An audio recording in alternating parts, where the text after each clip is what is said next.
in the context of energy equation,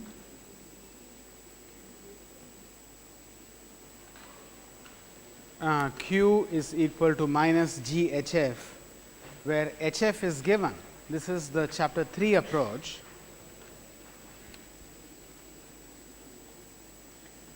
But it can also be written as minus F L over D U square over 2. This is the chapter 6 approach.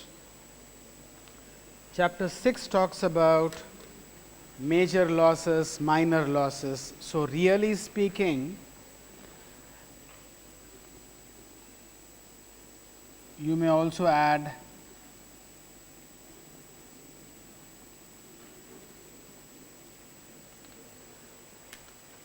a summation term to indicate minor losses. Of course, if there are changes in diameter, velocities would change. So, it would be k I u I square over 2. There could be multiple tubes. So, the first term also may have a summation. So, that is the chapter 6 approach, where k I is given to you as handbook information. F friction factor is a function of Reynolds number and surface roughness given to you through Moody's diagram. So, I did not dwell on chapter 3 approach very much, because chapter 6 approach is what is practiced. So, it is not just this entire thing is chapter 6 approach. Now, while solving energy equation, there is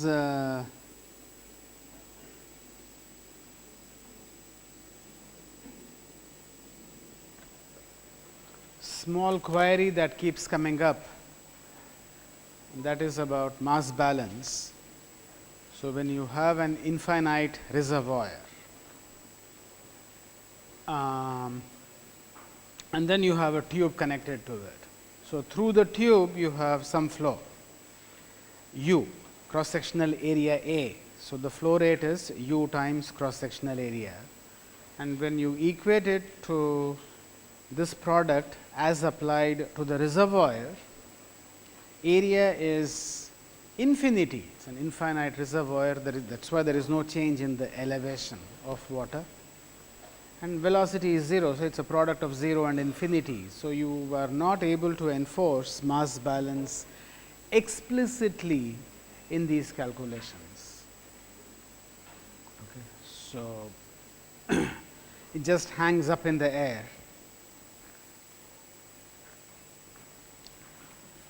But if you are away from the reservoir, then you will be required to utilize mass balance equation as exemplified in the 3 reservoir problem that I started with last time.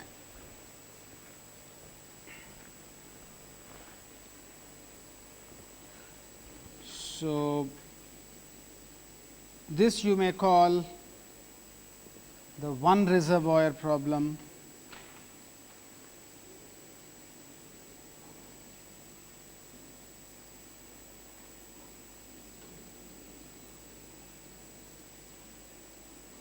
this you could call the 2 reservoir problem, and the 3 reservoir problem will have 3 reservoirs, each pair connected to each other. So, let me show it here.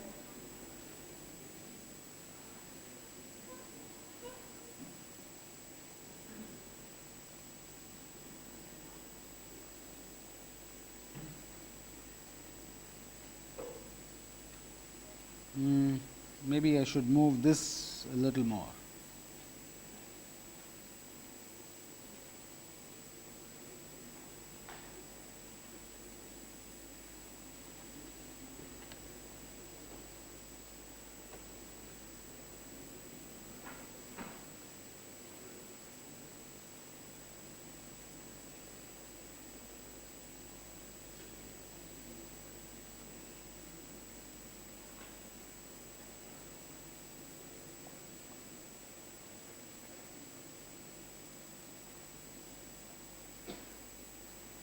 This is the 3 reservoir problem.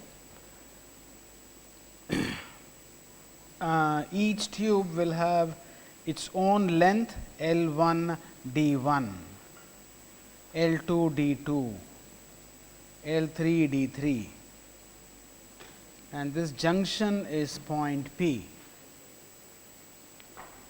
The question is, find the flow rates in the network.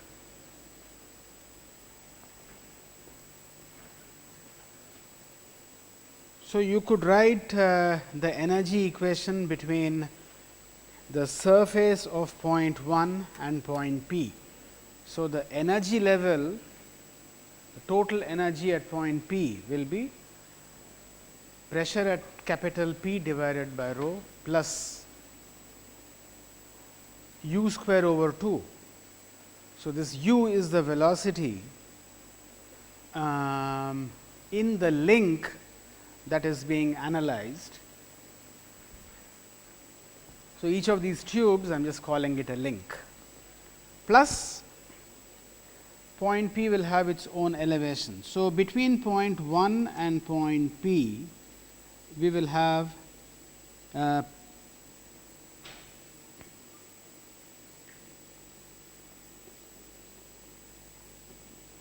P at point P divided by rho plus u1 square over 2 plus g h p minus g h1. This is E2 minus E1 is equal to minus f L1 over D1 u1 square over 2.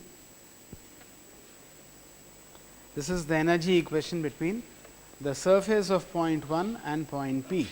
Now, this you can write between surface of reservoir 2 and point P. Again, you can write one more equation between the surface of reservoir 3 and point P. So, you will have 3 equations. These 3 equations will solve for u1, u2 and u3. Those are the velocities of the fluid in the respective tubes. But how much is the pressure at point P? Beforehand you do not know.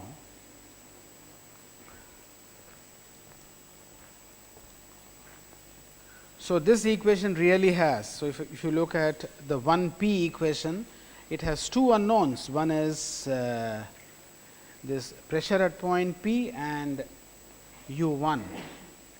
But these equations in the previous problems, such equations have been used to solve for the velocity u1. So, it is required to generate one more equation for point P. So, this we do by applying mass balance at point P. So, because the links, they all have definitive areas. So, how would you solve this system? You have 3 equations. So, let us look at let's go. So, you write the energy equation for 1 P, 2 P, 3 P. Okay. So, assume the pressure at point P and solve for u1, u2, u3. So, these are not necessarily correct, because you have assumed the pressure at point P, but you can correct the pressure by applying mass balance. So, we had 1, 2 and 3. So, in those equations we had picked 1 as inflow and 2 and point P as outflow. So, this was the flow direction. So, depending on how you write the energy equations. So, these are the respective flow directions, right. So, naturally all 3 cannot be towards point P, but then when you solve for the velocities, it will, one of them will turn out to be negative.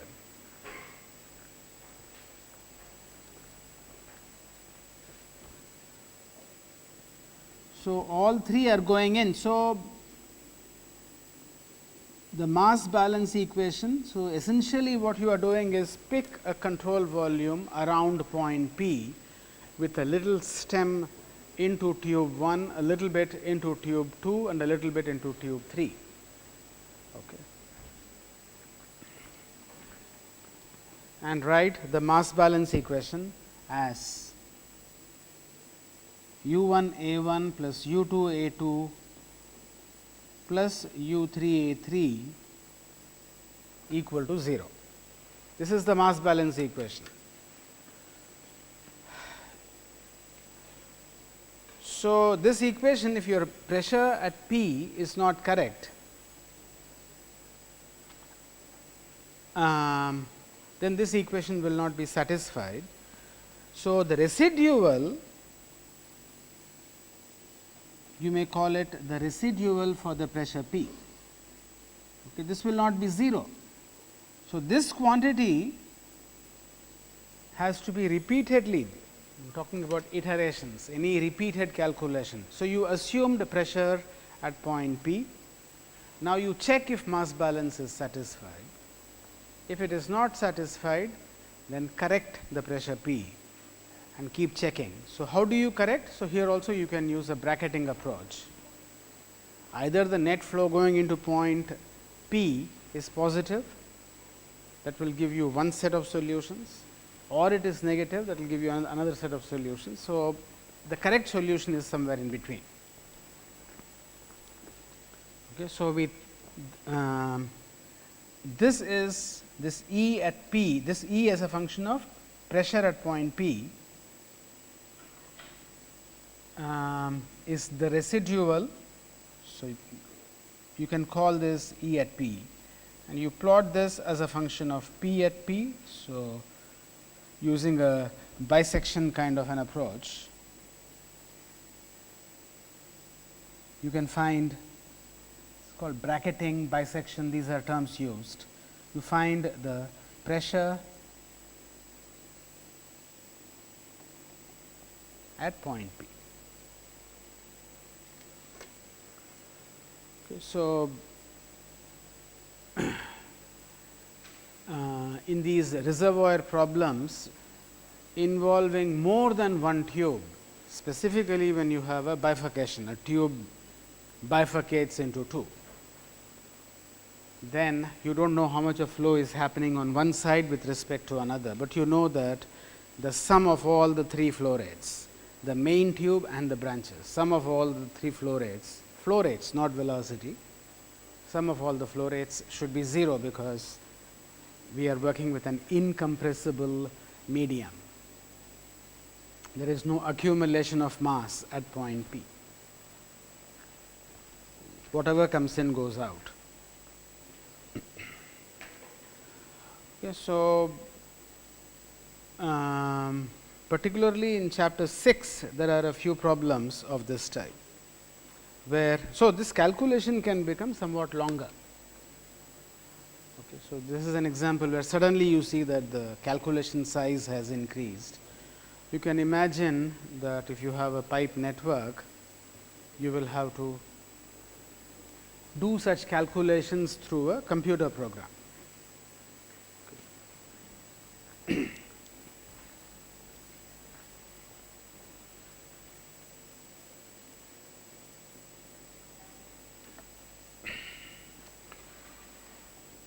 Okay, so, let us revisit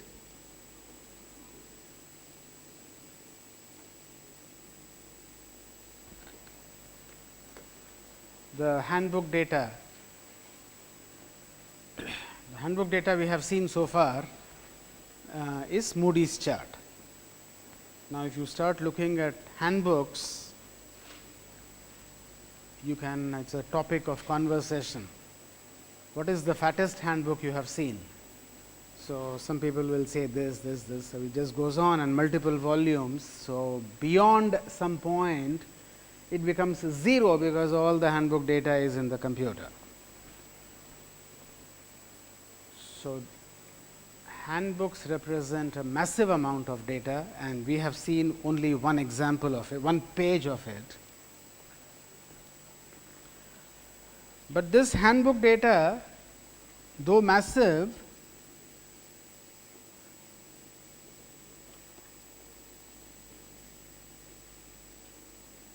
so this was Moody's chart. So, of course, I am not, this is for epsilon by d equal to 0. But suppose you do an experiment yourself, that data point will not fall exactly on this curve. These curves are the best fit through experimental data. So, it is only the lines are representative of experimental data. They more or less pass through the experimental points. So, handbook data comes with its own level of uncertainty. It is not to be taken as absolutely sacrosanct. So, there are some properties, let us say pi. You know pi up to what, some 40,000 decimal places or even more. If you think of speed of light, so you know it correctly up to so many decimal places. Acceleration due to gravity, well, it changes with time, changes with altitude, changes from place to place, but still maybe some 3-4 decimal places is stable. But this type of data will have a much larger uncertainty, maybe 5%, 8%. So, when you predict finally that power required by the pump is 200 watts, you can't say it is 200. So, buy only 200 watt pump, it may be 150 to 300, so some range. Okay. So, that is an advantage as well as a disadvantage. An advantage is this data can be used from a broader perspective. So, we said a circular tube. So, not every tube is circular. So, let us say you have a tube of square cross section. It turns out that the data is not very different. More or less this data can be used even if it is square cross section. If it is elliptical, you can still use it. So, by reinterpreting, so this is extension of handbook data. It is possible because anyway even for a circular tube it is correct only to within a certain level of uncertainty. So, because of that this handbook data has greater utility. Anything that is broadly correct will not be specifically correct, okay. Generally correct.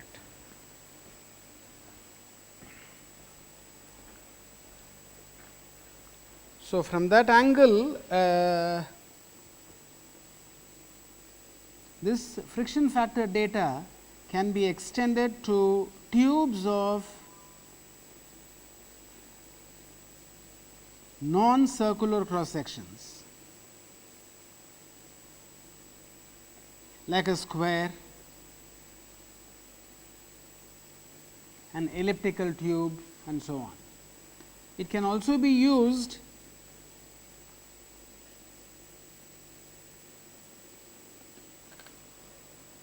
when the tube is partly filled, like a concrete pipe is carrying water and you have only a thin layer of water. Okay. So, here the big question is what is diameter. So, by defining a hydraulic diameter,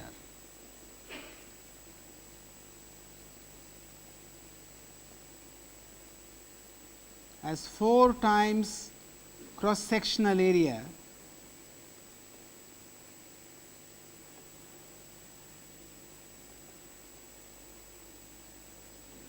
divided by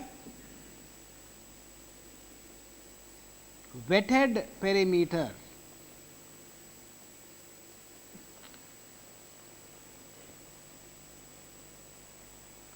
Moody's charts can be used for tubes of non-circular cross section. So, this cross sectional area is the flow cross sectional area. So, if it is a square tube and it is filled with fluid, then of course, it is the cross sectional area of the square tube, okay, or rectangular tube, which is cross sectional area will be height multiplied by width. So, let us say a square. If it is a tube, it is pi over 4 d square. That factor 4 is there, so that for a circular tube, hydraulic diameter is equal to the usual diameter. And wetted perimeter is the perimeter over which the liquid makes contact with the solid surface. So, it is only this part. Okay. In a way, it is the perimeter where losses are localized. That is where all the losses are. Okay. But if it is filled, then of course, it is the full perimeter. So, for a square tube, it will be 4a, where a is the edge of the square. That is the perimeter. For a circular tube, it is pi times diameter. If it is fully, if it is filled with the fluid, if it is partially filled, it is only that part of it. So, this is an accidental result. Okay. It is not that it is something you should have expected, it just turns out. And that is linked to the fact that this data itself has some amount of uncertainty, and the uncertainty generated by variations in cross section fall within the uncertainty of the original data. So, I think in many problems in the book it says tube has square cross section. It also talks about a concrete pipe which is half filled. For all those problems you can use Moody's diagram and use the energy equation. The entire approach carries over.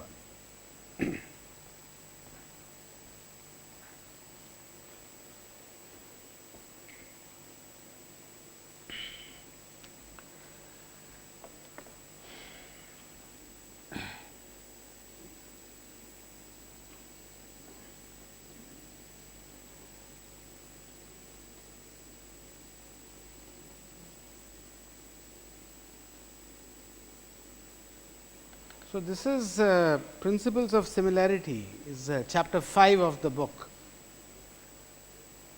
It is connected to whatever we have been talking about. Let us say Moody's diagram. How do you generate Moody's diagram? So, of course, it is given to you, but suppose it is a new problem, you want to generate your own handbook information. So, or you want to check if handbook information is correct. So, what do you do? Well, Moody's diagram is for a tube. It talks about losses taking place in a straight tube. So, you take a straight tube and you know that losses will appear as pressure drop. Applying energy equation to flow through a tube, you know losses will appear as pressure drop in the tube. So, you can measure pressure drop in the tube. How do you measure pressure drop? We talked about principles of manometry, if you remember. So, you can use a manometer and determine pressure drop.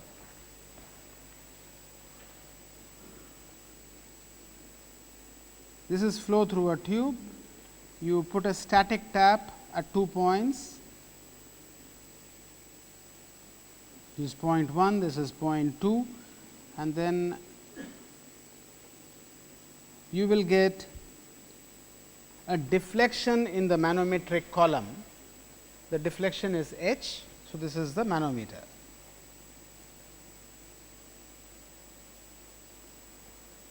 Of course, if you use let us say a mercury in glass manometer, then you will get a deflection. If you use a piezoelectric manometer, a pressure transducer as it is called, you will be able to see a display. Okay. So, you can measure pressure drop and relate to losses, and you can generate loss data as a function of flow rate. So, in fact, this is how the data was generated in the first place. So, such experiments were carried out over a very long period of time, and graphically encapsulated. So, this pressure drop, which is P 1 minus P 2, is plotted. So, this pressure drop, what will it depend on? Well, certainly it depends on the fluid medium that is being considered. It could be air, water, nitrogen, oil, mercury, could be any fluid. So, fluid properties will come into picture. Rho, you have seen that rho plays an important role, its mass, and viscosity, which is the origin of all the losses. Then it will depend on diameter and length. It will depend on the surface roughness. It will depend on velocity u that is going through the tube.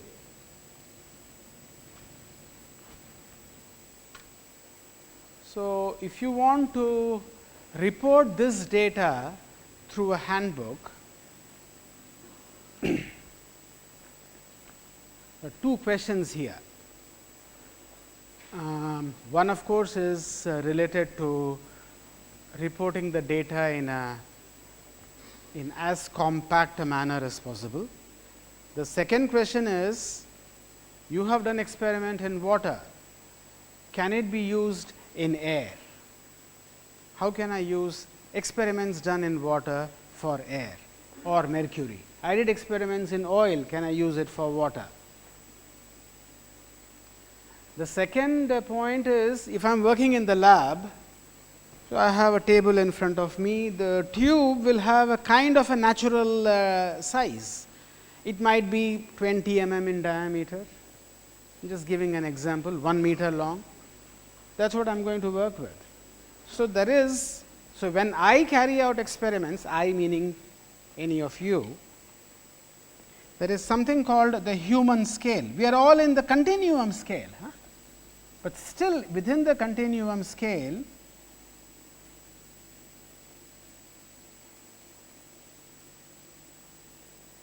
there is something called the human scale, or you may call it, I mean technically it is called the lab scale. Okay, so, anywhere you go in this institute, you will see a lab, everything has a certain proportion, certain size, okay, where we are comfortable. But the applications, see, you work with 1 meter, but your tubing in the hostel may be 40 meters. We talked about oil pipelines that are hundreds of kilometers. The drain pipe has 2.3 meters diameter. You can't work with 2.3 meters diameter in the lab. So, what is the opposite of lab scale? Human scale is called lab scale. Human is the word I used. Technically, it is called the laboratory scale. What is the opposite of that? We had this, I think in this subject, you always see pairs of words appearing, ideal, real. Lab scale, what would you say is the opposite?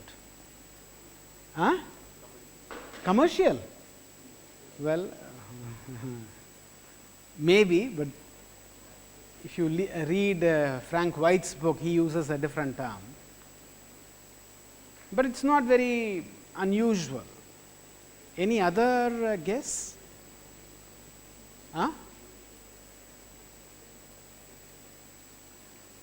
Lab scale, the opposite of that is called a field scale. Okay. We are still talking about continuum. Now, in field scale,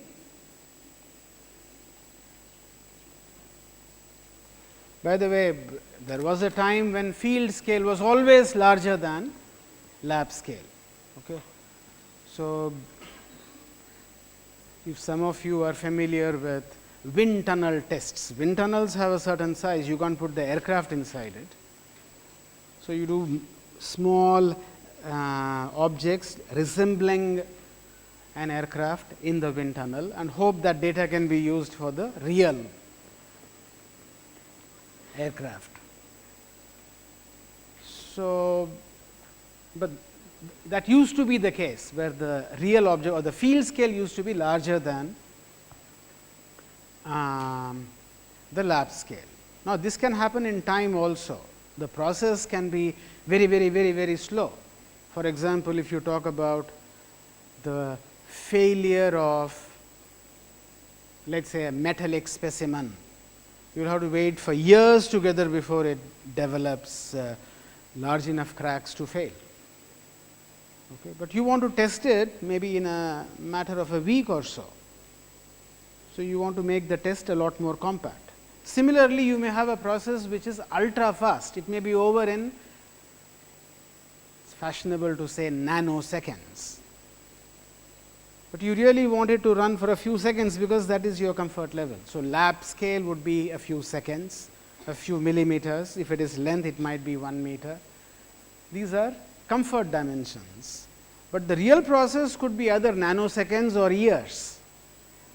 It could be microns in dimensions or meters in diameter. So, the field scale can be very small or very large, and then the question is, can the lab scale data, after all I have generated at the comfort scale or convenience scale, can it be applied for a process that is very rapid or very slow? So, the experiments, so that is a very big question.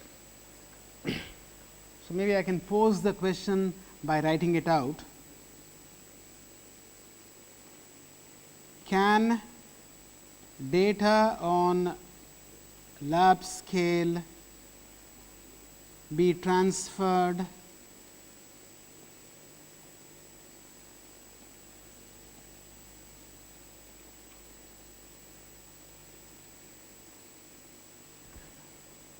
to the field scale? So, this testing you carry out on the lab scale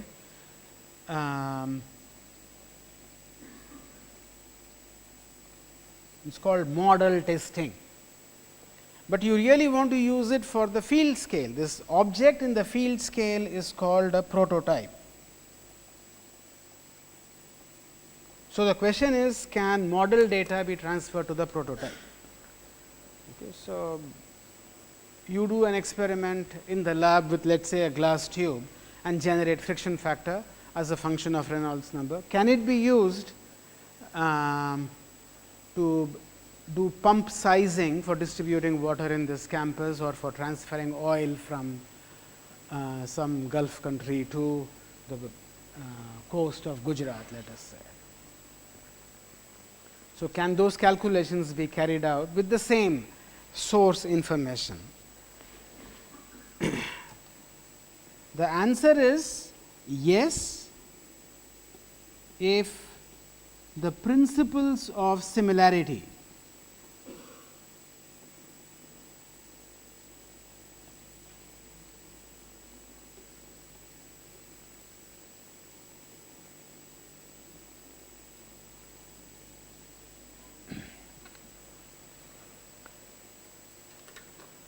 So, the similarity laws were developed by practicing engineers.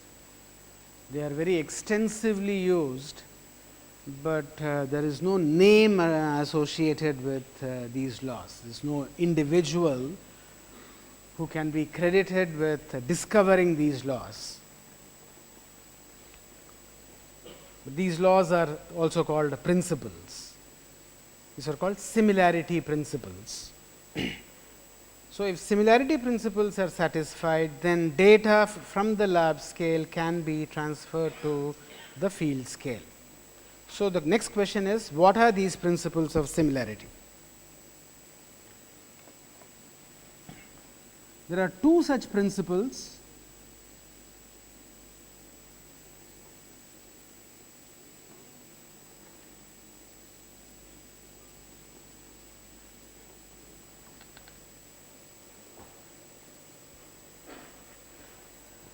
The first is called the principle of geometric similarity, which tells you that the shape of the object going from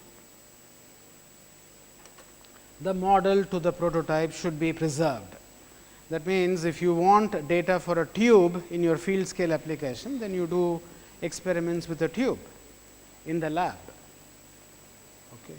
So, that is a circular tube, this should be a circular tube. That is called that sounds very obvious, but if you look at examples given in the book, it is quite hard to implement. Now, later we will look at, later meaning on Monday, we will look at an example involving flow over a circular cylinder. Okay. So, in the lab you place a cylinder and carry out tests and use that data to carry out analysis of circular structures. But right now we are thinking of Moody's diagram. So, see, note that it does not say size has to be preserved, it just talks about shape. So, the shape model should be equal to shape prototype. Now, in the context of a tube,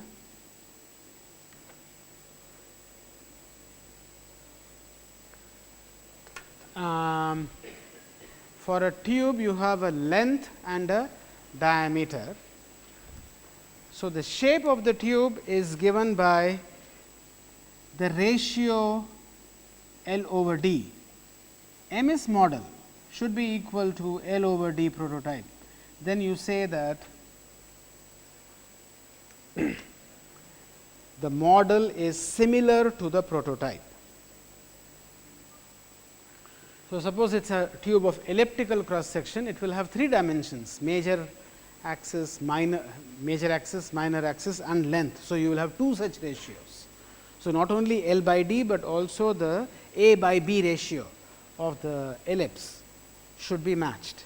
Then the data of the model can be used for the prototype. Now, the second principle of similarity is called dynamic similarity.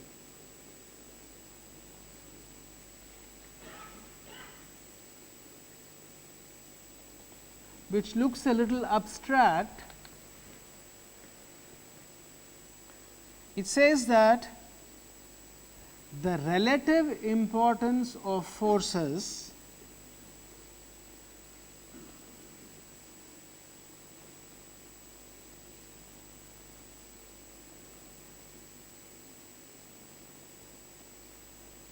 going from the model to the prototype should be preserved.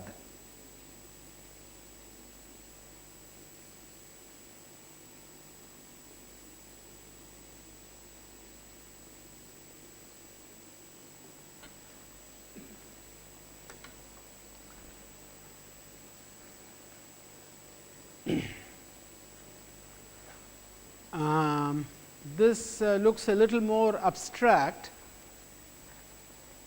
but the key word here is relative. So, when you talk about relative importance of forces, it just tells you, let us say there is force F1 and force F2. F1 is to F2 in model, under model setting should be F1 is to F2 in the prototype setting, which also indicates that you are examining the ratios of forces. Okay. So,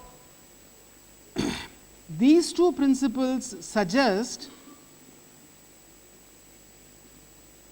that the expression in dimensional form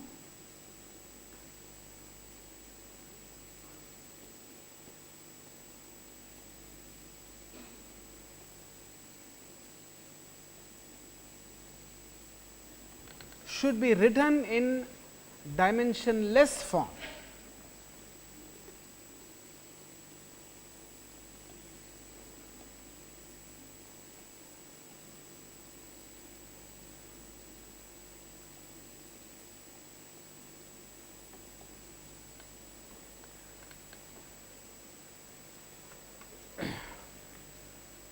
So, in turn what it means is, if you have your raw data, so in the context of a tube we had delta p as a function of velocity and diameter and so on. If it is cast in non-dimensional form, then that data can be transferred from the model to the prototype.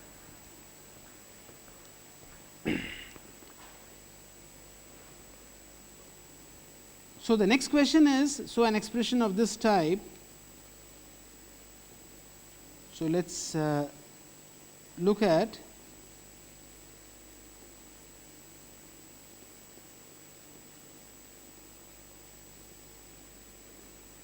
techniques for the process of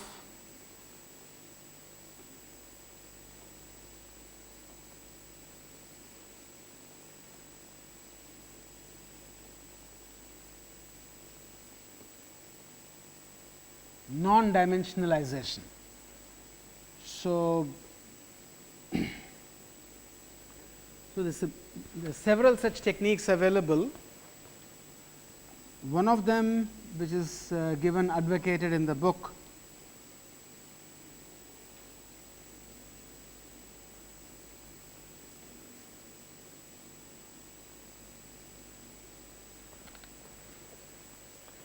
is called Buckingham pi theorem. So, let us go through the steps involved. Let us say you have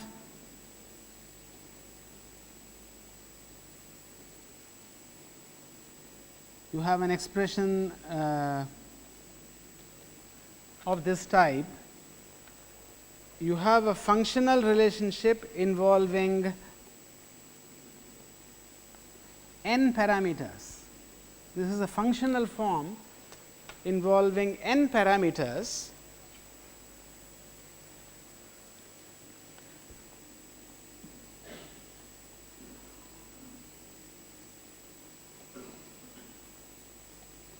involving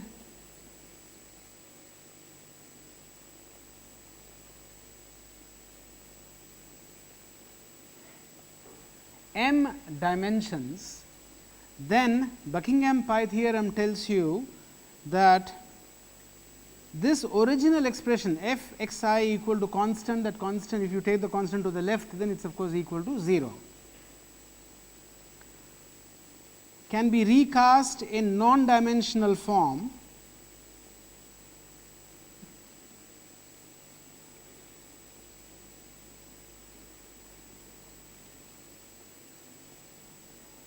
as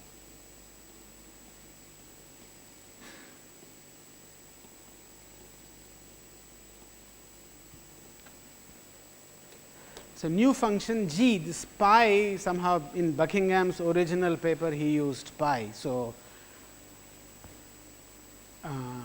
it is not that 3.14 pi, pi is just a dimensionless parameter. May look very, some of you may know this subject, some of you may not, but when we look at an example it will become very clear.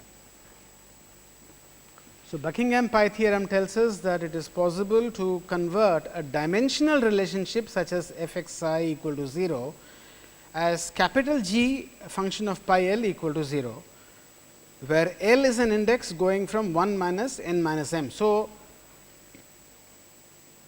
this original relationship will generate n minus m pi parameters. The next step is to find these pi parameters. So, let us go back to the flow through the tube example and apply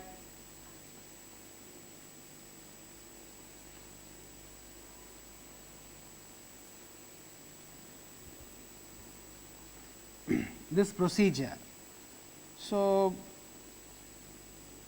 you have carried out model experiments on the lab scale and you have generated data of this type delta p, rho, mu, d, L, epsilon, u. You have generated this data and they have some interrelationship among them. So, in this problem, what is n? You can count n as 1, 2, 3, 4, 5, 6, 7. And what is m? In m dimensions, what is m? Dimensions would be mass, length and time. Any other dimension? No. So, m is 3.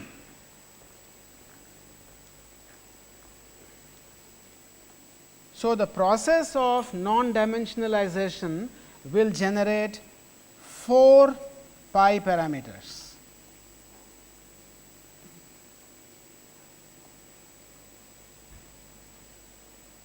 So, how do you find these parameters? So, the steps involved are identify a basis. This basis will comprise parameters from the original set. The original set is delta p, rho, mu, d, l, epsilon and u. Identify a basis of variables from the original set that cover all the dimensions. Okay. So, suppose I pick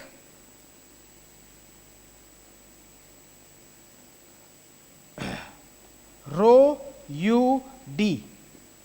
Suppose I pick these 3 rho, u, d, these are 3 variables from the original set of quantities which go into the measurement.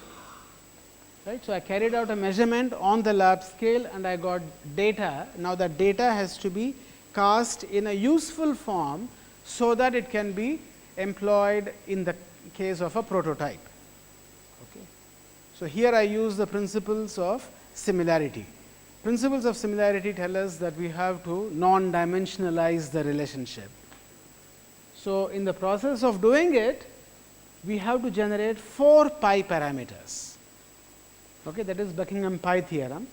To determine these pi parameters, the first step is to identify a basis in such a way that all the dimensions are covered. So, there are 3 dimensions. So, we have 3 variables from the original equation. So, rho, u and d, you can confirm that they cover the 3 dimensions of mass, length and time. Time comes through velocity, mass through density and length is there in all the 3.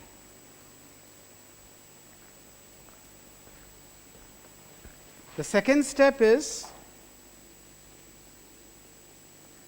define each pi parameter, let us say pi 1 as rho raised to a 1, u raised to b 1, d raised to c 1 multiplied by each of the parameters left behind. So, let us say L.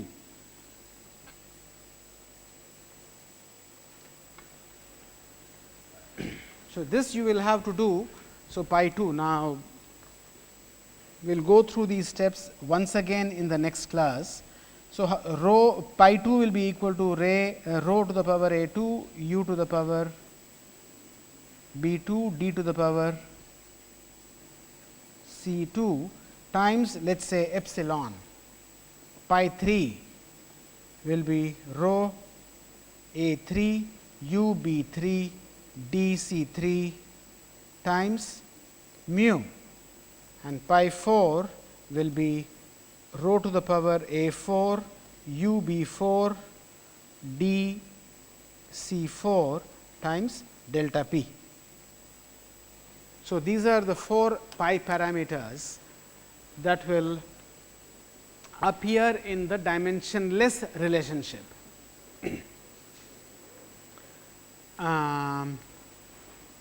Equivalent to the dimensional form. Okay. So, here you have to find a 1, b 1, c 1 etc., because ultimately each pi parameter is dimensionless. So, on Monday we will continue this calculation, go through the process of non-dimensionalization once again, okay, and link it to Moody's diagram.